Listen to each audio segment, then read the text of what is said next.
Hey everybody, welcome to the Dad Challenge Podcast. My name's Josh. Welcome to Tuesday of the day. Turbo Tuesdays. I'm just making this shit up. Anyway, today we're talking about something really important. The Prince of Sloan covered this a couple of days ago. I had my dossier ready. He dropped his video, did a really good job. Appreciate what he did. And I'm going to look at it today from a view of a father. We're going to get into some stuff. We're going to talk a little bit about this whole situation from a perspective. I'm going to try to keep it straight and real and just right on the edge of like what I think of this whole thing, specifically even from a view of an ex-pastor, a Christian, and all that type of world that I lived in before, and kind of how my views have changed and all this stuff. But it's going to be about, you know what it's going to be about. It's going to be about consent. That's basically what we're going to talk about. So that's the whole video there. So see you later. Have a good day. Just kidding. Before we get to that, this one's for you, Kelly Oberlander. She's been around since like day one, probably before day one. She's a ride or die. Oh, you get another one? Yeah. What the hell? Sorry. Let's go.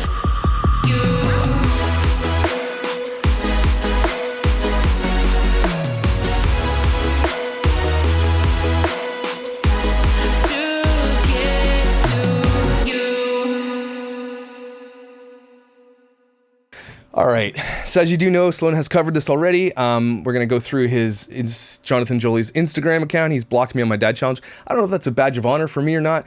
All the family vloggers block me, I think, preemptively now because they know I'm coming to see their stuff, but just look at through my other profile. So blocking someone really doesn't do much. I guess that means I can't tag them in my main post, so I guess it does a little bit, so. But we're going to walk through this thing. I'm going to cover a lot of things that Sloan already covered. So if you want to go watch his video, he did a really good job uncovering the data. But in their case, there's a guy named Dave from Surrey messaged me a little while ago about all this stuff.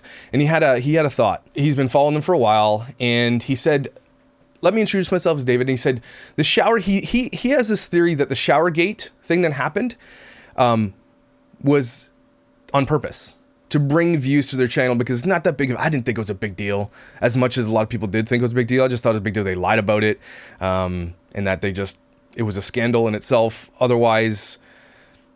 But I guess now that I've learned that, yeah, giving kids cold showers is actually quite a big deal. But this guy has a theory that Sacconejolys are currently in a massive decline with viewing figures, now lower than just before Showergate. So here's what happened, and I have the data and analytics. I can't show you them, not allowed to show you them anymore. But I'm looking at them with my eyeballs now, and their analytics for the past 2 years is just a steep decline. Boom, like, most family vlogs do this, okay? Most that I'm watching, theirs is a massively steep decline. And until recently, there's a bump, okay? The Showergate one, there was a bump, and then there was, it's just this.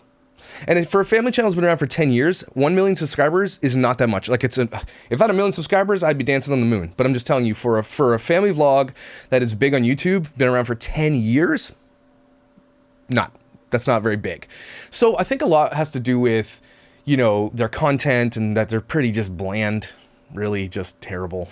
Like, you guys know how I feel about them. Like any family vlogger, they exploit their kids for views, because before they had their views, and Sloan said this before, so give him credit, they weren't very popular to begin with because it was just about them, right? And then all of a sudden kids came along.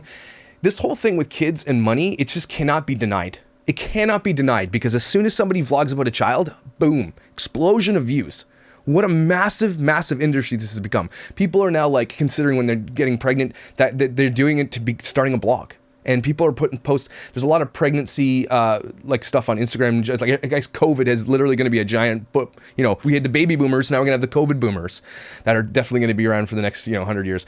But it cannot be denied that having a baby on YouTube is very lucrative. And that's what happened with this family, right? And so we got to go to their channel. Okay, so in order to just kind of dive into the family, Sacconejolys have 1.81 million subscribers. They've been around since 2009. Now that's like coming on 12 years they've been on YouTube. And so that 1 million, it's a big number for a lot of people, but not if you've been on for 10 years.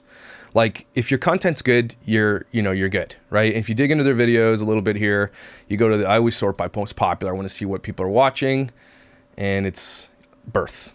And here we go. This is what it's all about. As soon as you do a birth vlog, everybody, lucrative, big bucks, sponsorships, kids are introduced, and then you get bigger sponsorships. That's just how this works. Remember their Duracell ad? These people are literally, they're like Melba toast. They're just very bland. They're not funny. They're just, right? And so it cannot be denied that having kids on YouTube, because look, they've been around for 10 years and they didn't start popping until about 8 years ago. They had 5 million views, right? 3 years ago, 5 million views. And then they're just talking about most of the stuff is babies, family, kids, boom, boom. There's our wedding video they did.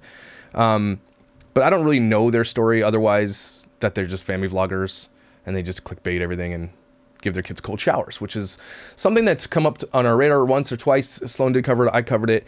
A bunch of people have covered it. And a guy named Dave from Surrey messaged me. And this is where this kind of all started. I'm thinking about, he messaged me with concern, just saying, look, I just wanted to let you know that I've been watching them for a while. And he said this: the Sacconejolys are currently in a massive decline with viewing figures, now lower than just before Showergate. So what he's suggesting, Dave here is suggesting that they did Showergate, the cold shower thing, to boost their view count. I have stats in front of my eyeballs, analytics. I'm not allowed to tell you where I got them from, but I have them and I'm looking at them. And their swing is this way. If you look at Ace Family or any other big family vlogs, it's this way. Huge, huge upswing. Theirs is a massive downswing for the last 2 years. Their tendency, they had a quick bump there in 2020, in the January of 2020, and then it's just downhill from there. That's the only thing I see. It's a big sweeping decline, boom, and then all of a sudden, this new stuff happens. Showergate brings their view count up, and now this new thing we're gonna talk about with the dresses is bringing them up, bringing their profile up, because they're, I'm gonna say, exploiting this for views and money. I'm not gonna, you guys know how I feel about this. And regardless of whether or not you think that I'm just shading this kid for being who he is, it's not, we're gonna get into that in a minute, but that's not the case. Again, it's always gonna come down to this, everybody. Consent. Now, I asked Sloan if I could use his screenshot from Anna Saccone that messaged him saying, you know, he put it on his video. You can go watch it. I just haven't heard back from you. He's probably a busy dude, right? But I asked him if I could use it. But anyway, I'm just gonna allude to it. I'm not gonna show it. So basically, Sloan was sent a message by Anna Saccone. She's like, I love your eyes, and la la la. And she was trying to make peace with Sloan because Sloan's got a pretty big voice now. And congrats to Sloan on 100,000 subscribers. Hey, you worked hard, dude. The Prince of YouTube, you worked hard. You got there. You forgot your haters. You left them all behind. You put out good content that people like watching. They like your opinion. They like your feeling. They like your passion and your authenticity. And that's why you grew the way you did. And so congratulations. Leave everybody behind you and just keep pushing forward with what you're doing because you are an authentic dude. And I really like you. And I got your back all the way, bro.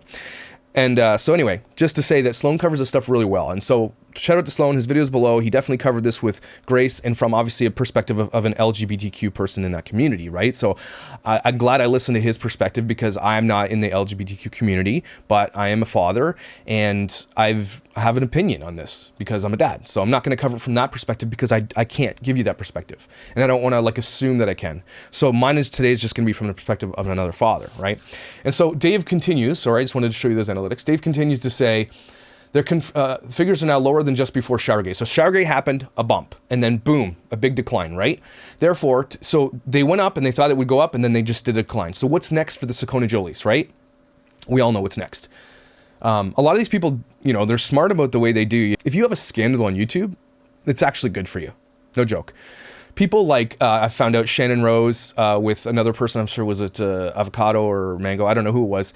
They built this drama up. And they did it on purpose because drama is good for YouTube. A lot of people do it on purpose. And I talked about this in my drama baiting video. What drama baiting is. I'm pretty sure I coined that phrase, by the way, and some people are using it. Good for you, I'm glad. But TM, me, drama baiting, where they drama bait somebody. Jake Paul does this in trying to fight Conor McGregor and all that stuff. They drama bait you so that you respond, and in turn, everybody rises from it. And some people manufacture the drama. It happens a lot. It's been happening since the dawn of like tabloids. Okay, it's always been happening. Even before the internet, they did it in the public sphere. It's just a tactic people use.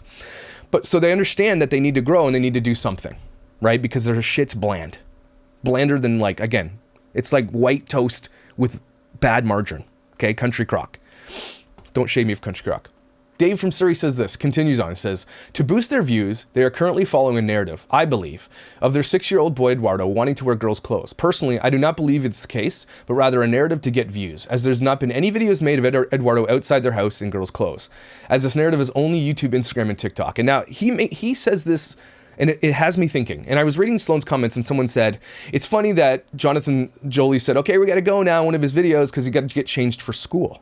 Right? So if he wants to be himself and wear dresses, why is he changing for school online? Right? And so he had a good comment there. Like, I'm assuming Jonathan will probably take him out to the public soon. They're probably going to get into, like, remember that drag kid in New York, that crazy kid who went to strip clubs and stuff like that? I forget his name. It was a scandal. And it was just all about, like, acceptance. But this kid was going to, like, gay pride parades and, like, strip clubs and like, dancing provocatively. He's a drag queen and he's, like, 11 or something insane. It was definitely child abuse. 100% child abuse and exploitation for real. And maybe I should cover that soon. That's a crazy story. But basically, that's what's happening here. And Sloan covered it really well, and I'm gonna give him shout outs, but look at their videos, okay? So we're gonna head up to their videos. We're gonna go sort by newest, because this thing's all been happening, as you know, obviously we know. Sort by newest. Okay. So if you look at their videos, let's just cover it about weeks, because this is what Sloan did. He did 2 weeks. So they closed the school, 75,000 views, right?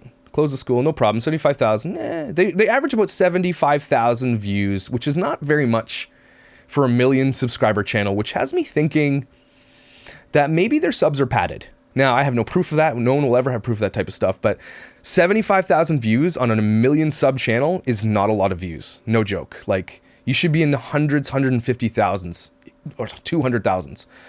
Now, his first pair of high heels, 170,000 views.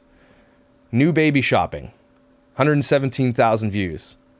You got to see when it spikes. We let our son wear dresses. I think this is kind of when it first started. Let's take a look. Let's see when it first got introduced. Okay, let's keep going down. Don't ever let your 8-year-old get a makeover, okay? Let's be real parents here. Don't do that. So Eduardo started wearing dresses. Where? Boom. Someone sent him his own dress. 161,000 views. Then us an 80,000, 69,000, 75,000, 69,000. Oh, what's this one at 206,000? We let our son wear a dress. They see an algorithm, hit, boost, boom. And it cannot be denied, everybody. We know that this is the truth. This is how family vloggers work. They exploit algorithms. This is how you make money. Now, is that to say that it's not authentic? It absolutely could be authentic. I can't judge them. I don't know. But I do know that I've seen family vloggers stoop to very low levels to do whatever they can do to get content and make money on their channel. 170,000 views. All of a sudden, late for school, nothing.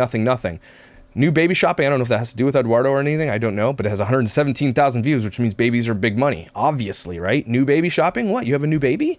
Okay. People love that shit. They know it works. But you can't stick on one thing. You know, you get 67, 50,000 views, 50,000, boom, boom, boom. They're saying, look, we tried everything with the dresses because they got some flack, they got some pushback. Boom, boom, boom. Dream shoe collection, 76,000. Doesn't say anything about dresses, so that's probably why people were like, I don't know. But it's still not very big. Keep going. He's like, okay, well, the views are going down. Christmas Day, everybody gets a big view in Christmas Day boost because everybody's got their new iPads, they're watching it. Boom, boom. And then he got hair extension 75 1 day ago, 75,000, okay? Compared to this one that's like 1 week ago, okay? Then today, big changes again. They're going to be exploiting this kid for the foreseeable future. That's all this is. And if you look at the screenshot on Sloan's video, I'm not going to share it because he didn't give me permission, but if you go to Sloan's video and look at the screenshot she sent him, she literally said the words, "We have our children's consent." If you go to my video with Dr. Kirk, you know that that's not true. These kids cannot give informed consent. None of them, not even to the point of maybe even being like 13, 15, 16, but age of consent in the UK is 16. So that's just where I'm going to land there. These kids cannot give informed consent for their futures. And the problem here is that Eduardo might be genuine in what he's experienced here, but it's up to a parent to love your kid no matter what, and I'll always be there. If my son came down and said he wants to wear dresses and be a girl, I'm going to accept him as he is. I'm going to communicate to him the best I can, but I'm not going to push it on him. Now, let's say he's 10 years down the road, he's 18 years old, okay? He's not transgender. He's just a kid going to college, trying to live his life. And, you know, and who knows, 10 years down the road, acceptance might be more of a thing. It might be. But we all know that kids are assholes and bullying is a thing. And so when you put your entire kid's private life on the internet, no matter what, transgender issues, periods, puberty, arguments, whatever it is, you don't allow them to choose how they put themselves out to the world. Adoption is one big one. I do believe that kids who are adopted should have the choice to tell the world whether or not they're adopted, and should have informed consent from the parents to tell whether or not they're adopted to the entire world. Different in a close group of friends, right? But to the world, an adopted kid should be able to give informed consent at the age of consent to say, yes, now you can tell the world I'm adopted. There's too many channels out there, and I've got a lot of people saying, you should check these ones out, they're the good ones. You should check these ones out, they adopt kids, they're the good ones. No. In the end, if you put kids on YouTube and you make money on your kids, it's exploitation. Doesn't even matter if you pay them. I don't care if you give them 90% of the money. It is still exploitation because you're exploiting their privacy for the rest of the world. What Eduardo is experiencing might be authentic and genuine, but what Jonathan is doing is wrong. Putting this out for the world to see is wrong. And again, we're going to bring this whole thing, well, they're raising awareness. Please stop using this excuse. Everybody is aware of this issue, and celebrating it is fine, okay? But when kids cannot give informed consent, it's a problem. Do you need to go out, Sam? And I think a lot of parents now want to be on the, look, I hesitate to say the word woke, but it's the only way to say this whole thing. It's like, they want to be on the right side of history. And I get that. But at the same time, we have to be really careful with the way that we put our children's issues or their identities out to the public, because they're still children. And a lot of this conversation is happening within kids. Oh, my kid's transgender and is celebrating the community and all that stuff, and the kid who's a drag queen and all that.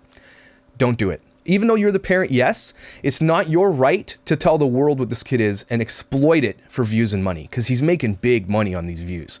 You're talking upwards. If each video is getting 160, 175,000, 200,000 views, this is big money for this guy. And it cannot be ignored that this is exactly what's happening here. And even though it is genuine, let's say it is genuine, and I want to give him the benefit of the doubt. The kid, he went on TikTok and said, people are being mean on TikTok. So their subs, even on YouTube, boom, huge decline, massive decline. When they posted December 11th, they had a massive hit, and then it just dove down. Something happened between, they lost 10,000 subscribers on December 13th. 11th, they had their video about new baby, and then they lost 10,000 subscribers, which, this is what happens a lot on YouTube. If you have a lot of bots following you, like fake subscribers, like YouTube does purges. And you see these massive purge hits by these analytics, which means it's not proof that they buy subs, but they buy subs, because a 1 million subscriber channel should be getting way more views than that. So they had a major, massive purge, 10,000 subs in the last 30 days, by the way, last 2 weeks that's happened. They're up and down with their views. The big ones are always about the dress, right? So it goes, you can't see this because I'm not going to show you, but it talks about pregnancy test, boom, increase video views, 539,000. Then it was a big, giant, lower hit, minus 10,000. That was a big hit. Then they don't increase in subs at all. There's something going on. Something's going on. There's no increase. Then they lost another 10,000 subs. So they bought 10,000 subs. It's really weird how their sub counts are going. And then obviously they're big pushes of the dresses. I'm looking at the analytics. I can't show them to you, but I'm telling you what I'm seeing. It's going like this. So whenever there's a dress video, it's like, poof. When it's not, it's down. And so Jonathan Sacconejolys sees his stats. He sees his analytics, and he's like, okay, I have to exploit this analytic. And the question is it right? No, it's not right, because you're exploiting your kids. So it's never going to be right to exploit your children. It's never going to be right to actually put out to the world, like, look at his Instagram. So I went to see his Instagram is dying off. All of a sudden he gets this, like, let's just go down before the dresses start happening, okay? So he gets an average of, here we go. Here's the one where before it starts. So 163, 22,000 likes on his count. Boom. Go to the dresses. 22,000, 38,000. 6 times the amount of comments, okay?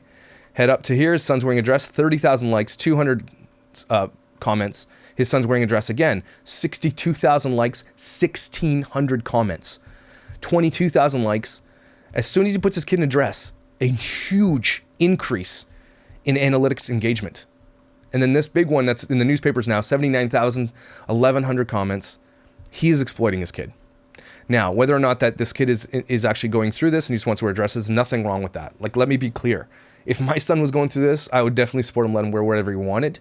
Wouldn't exploit it to the world. Look at how much analytic bump. Look at the analytic bump that he's getting because of this. He's getting huge subscribers from this. He's getting big money from this. They did a video with him and his mom dancing with a sponsored dress. Okay? They're using it for money, and that is wrong. I can't square it. There's just too much proof here for somebody who knows how YouTube works, who's been on there for over 12 years and only has 1 million subscribers, that they were looking for the analytics don't lie, is all I'm telling you. The math doesn't lie. Follow the money and see where it leads you. Now, his kid is being exploited online 100%, regardless of whether or not it's authentic. And let's say it is, okay? It's still not his place to put it out there. The argument can be made, is it okay for a parent to use that to bring awareness to the rest of the community? And if so, what happens when that kid decides maybe a few years down the road or a couple of months down the road, because kids change like the wind sometimes, and you foster that, but you just allow them to be without pushing any narratives on them. I myself went through a phase where I was wearing makeup when I was young. I used to do makeup on my face because my sister used to do it, and didn't mean that I was transgender, but my mom didn't care, and she didn't push it on me. The issue with this is that it feels like he's pushing it on him because he needs the view count. Now, I'm sorry that sounds so harsh, but I just, when it comes from a place of people who are willing to exploit their kids for money, you have to put that into consideration here. When it comes to the real world, the other question would be like, on people on Twitter where their kids are transgender, they're putting them out there and it's not really for money and clout and content.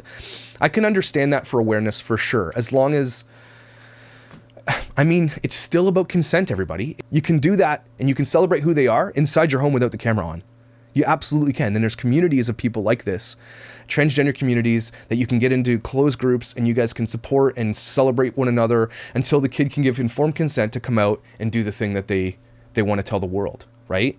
But until then, we have to make sure that when our kids come to us, and this is dad speaking, okay, and I could be wrong about this, when our kids come to us with these identity issues, okay, it's our job as parents to just say, I love you who you are, do what makes you happy. We can influence our kids to do what we want. And if you don't think that's happening here, they're literally influencers. They know how to do this. And they're manipulating an algorithm and a social stance right now for money and clout. That's my stance on this. And I could be wrong. I hope I'm wrong. I really do, but the analytics don't lie. If you look at a family who needs content to make money, okay, look at this. This is their job, everybody. This is how they make money. He's got a Ferrari. Now they have a Range Rover. Sorry, they sold the Ferrari apparently. They live very, very, very wealthy, decadent lifestyles. And the only way they do that is by having their platform that they have, okay? And the only way that they can do that is to exploit their children. And so if you don't see that this is happening here, that's my take on it. I absolutely can't get around that. Do I believe that Eduardo is genuine? I do, because I saw the TikTok, and I'll show you guys the TikTok right now. Eduardo, people are being mean in the comments. First thing here, why does your kid need to know that there are people being mean in the comment sections about you? Why are you telling people, your kids, who should be shielded from this, by the way, that there are people being mean to him about him wanting long hair and wear dresses? Doesn't need to be said at all. So again, this is just another freaking giant push for more content. Look at his face. Jonathan's not genuine in this. He is soaking this up and rolling in the money because of this. Videos yesterday. What? What should I do? You shouldn't tell him about it. That's what you should do. Kick them in the face. Kick them in the face? Or what do I just delete all comments and not let people comment on our videos anymore? Yeah, I could have done that and not said any of this. This is the problem with family vloggers, everybody. Your kids don't need to know that people hate them. And they hate them because you're putting them out there for people to ingest.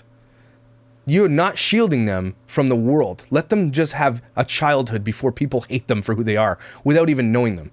And if you hate a child and leave a comment like that on even on a page that does exploit their children, you should never leave a negative comment about a child ever. Now, I know I talk about kids and I think it's disgusting the way they dress, but it's all the parents. I don't think it's ever the kid's fault. It's never, ever, ever going to be the kid's fault for what's happening to these children. Yeah. And if it's a boy, kicks him in the balls. Because some people think, buddy, that you don't like wearing dresses.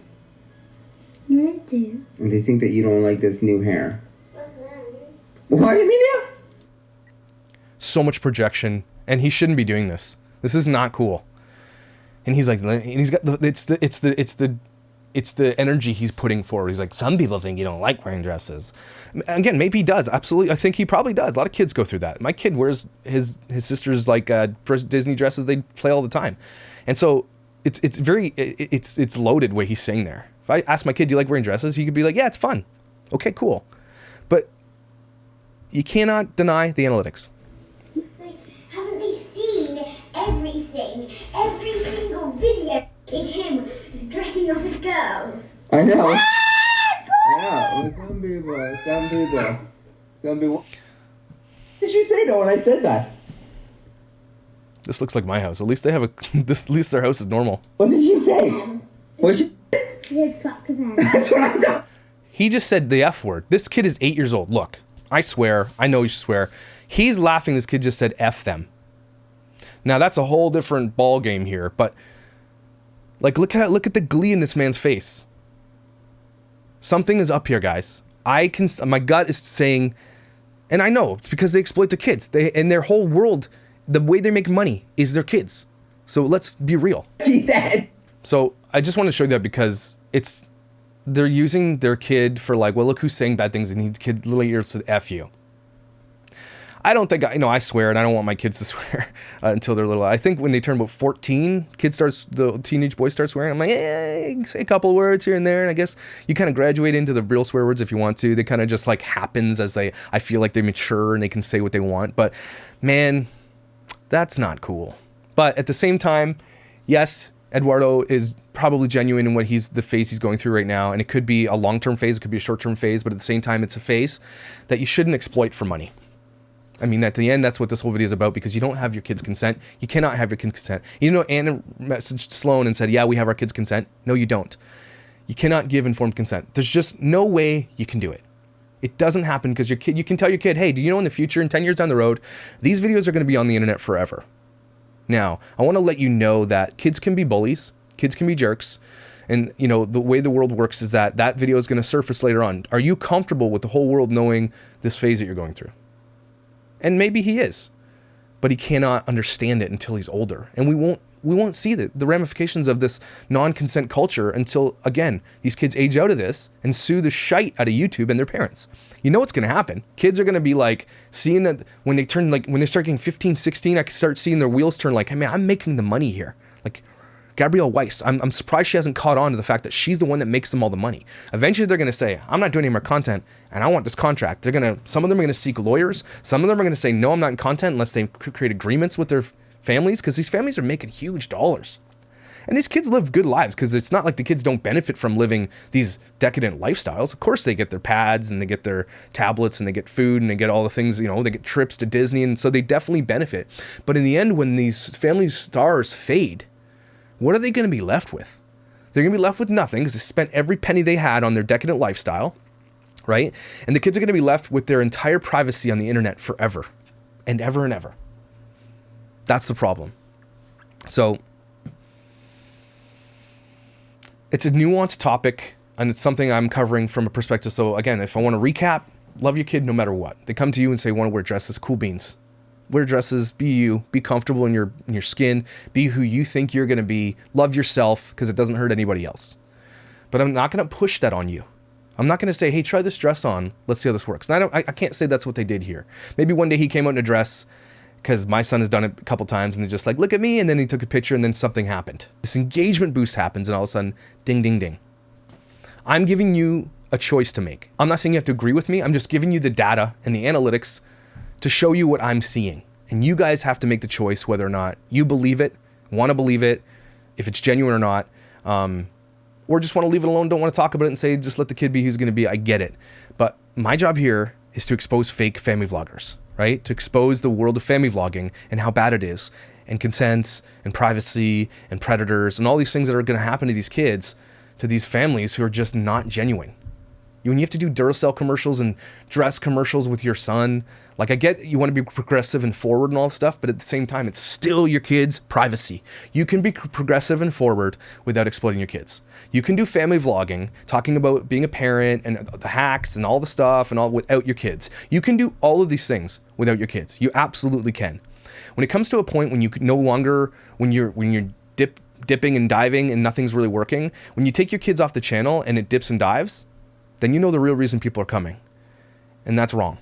And so if you ingest this type of content, you're just as complicit. But that is a hard topic in today's world as a dad, right? But I think if we land on loving kids, like if there's a lesson to be learned out of this whole conversation, is just to love your kids no matter what, right? And don't exploit them. Two things can be true. You can celebrate your child and in their identity, and that they're coming into their identity and whatever it is, without exploiting them. Right? When you exploit it for views and money, people like me and Sloan and everybody else are gonna be like, it's not genuine. It's just not. Like, and the analytics don't lie as far as I'm concerned. Now, if it's a side effect of being, you know, of bringing awareness, and you're like, oh, yeah, I'm in this, but we just know based on their analytics that just, we see that when, you know, Showergate happens, big bump. When normal stuff, they don't get any views. They're padded. Losing 10,000 subscribers in one night, that is a big giant red flag for me. So dig deeper, follow it. You know what I mean? If there's something that you want your kid to see, cool. Take from it what you want, but make sure that you realize that you're ingesting a kid who is not given consent about his personal life that he's going to be on the internet forever and ever. So I hope that has been helpful to you. I don't know if my opinion really matters here, because I don't struggle with that, and none of my kids do. But I guess, you know, there's a lesson there. It's just love your kids. And that can be a lesson no matter what we talk about, right? Protect your kids is a lesson. I hope that you guys have an amazing day today. I hope that, you know, winter doesn't kick your ass like it's kicking our ass up here. It's all like rain and snow and ice and everything else. It's crazy. But you know what? Just keep spreading this message. If a lot of you are becoming aware of this, and I'm getting new messages every day. I can't believe that I've never discovered this. What's going on? I've got some stuff coming out. Future, we're going to talk more about MLMs. Obviously, I'm going to dive down into a couple other big topics. But I'm going to continue to do this. I'm going to continue to fight. You guys continue to spread the message using the hashtag kids aren't content. Everywhere you go, put that in everything you do. Tag it when you make a thing on Instagram about anybody. Kids aren't content. Grab these friggin' ads that they're putting on their Instagrams, all these family channels, erase the kids' faces, you know, blank them out, and then repost, and then just talk to the sponsor and say, just say, hey, not cool, kids aren't content, like Duracell or whatever. I did one today on Instagram to Hasbro. I said, Hasbro, get on the right side of history here and stop sponsoring these families. They're exploiting the children, and in turn, you're exploiting the children. Please be aware of that. So just make sure you can do that. Just blank the kid's face out, repost, kids aren't content, hashtag the shit out of that. Get it out there and be part of this movement. Follow me on Instagram. That's how I grow my platform. Make sure you check out Sloan's video. It's a really good video on this topic, covered really well with a lot of heart. You know, love yourself. And just during this period of, I don't know if you guys are having lockdowns, but we are. But make sure you get into your mental health space and protect your body, protect your mind, and self-care. Watch movies, binge out, get some exercise, go for walks, get some fresh air, do the things you need to do, but love yourself. And your amazing eyebrows and your hair. It's like, hey, what's up? You guys are incredible. Thank you for following me. I really appreciate it. Like and subscribe. Hit the little bell. I don't care. You know I don't care. You are my therapy, and I will see you soon.